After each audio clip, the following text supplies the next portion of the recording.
কি সব চলছে চারিদিকে, মানুষের ভেতর থেকে মনুষ্যত্ব শেষ হয়ে যাচ্ছে।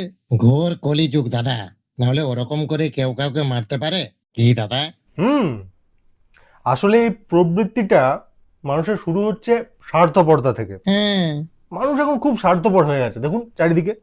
আগে কিন্তু এরকম ছিল না, আমরা তো একদম অন্যের বিপদে ঝাঁপিয়ে পড়তাম। কিন্তু এখন মানুষ এত স্বার্থপর হয়ে গেছে, নিজেরটা ছাড়া আর কিচ্ছু বুঝছে না। একদম ঠিক বলেছেন দাদা। আঙ্কেল, এরপর সিটটা ফাঁকা নাকি কেউ বলে গেছে? হ্যাঁ হ্যাঁ, বলে গেছে বলে গেছে। আচ্ছা ঠিক আছে। এই সিটটা আবার কে বলে গেল?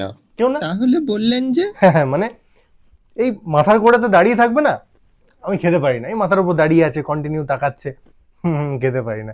যাই হোক, কোথায় ছিলাম আমরা? স্বার্থপরতা। তো মানুষ এখন এত স্বার্থপর হয়ে গেছে, আর কিছুতেই বুঝছে না যে আমার দ্বারা অন্যের একটু উপকার হতে পারে। এই এই জিনিসটা একেবারে মানুষ ভুলে গেছে। দেখলাম। আমার বিশ্বাস, মানে মানুষ যদি একটুখানি নিজের স্বার্থটা না দেখে অন্যেরটাও দেখতে শুরু করে না, তাহলে সমাজ আবার শুধরে যাবে। ঠিক কথা। শুধু স্বার্থপর নয়, মানুষ কিন্তু এখন খুব হিংস্র হয়েছে। ধৈর্যচ্যুতি। কিরকম?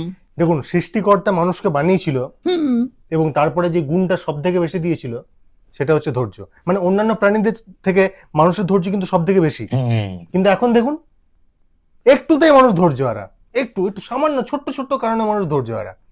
কেউ একজন অচেনা মানুষ একটু কথা বলতে চাইছে, কোনো একটা খারাপ কথা হয়তো মুখ থেকে বেরিয়ে গেছে তার, ব্যাস মাথা গরম, ঝগড়াঝাটি, অশান্তি, মারপিট।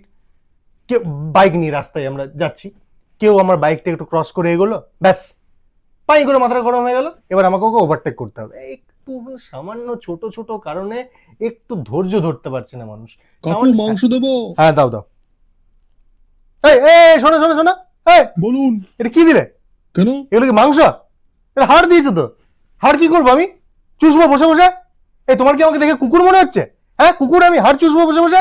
এটা আমি কখন বললাম? না না না না না না, তুমি তোমার মালিককে ডাকো। ছেড়ে দিন আরে না। না দাদা, বুঝছেন না আপনি, এরা না এই মালিকের সব বাঁচিয়ে বাঁচিয়ে বাড়ি নিয়ে যায়, বালতিতে বালতিতে করে মাংস, আমি সব জানি।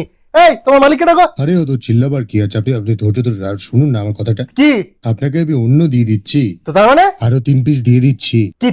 তুমি কি আমার উপর দয়া করছো নাকি? এই আরে বাবা, দয়া কেন মাংস- করব? চলো বার করে দাও। সামান্য ব্যাপারে। বাবা মজা পেয়েছে। ওই পিসটা দাও, পিসটা দাও। ঠিক আছে, যাও যাও যাও যাও।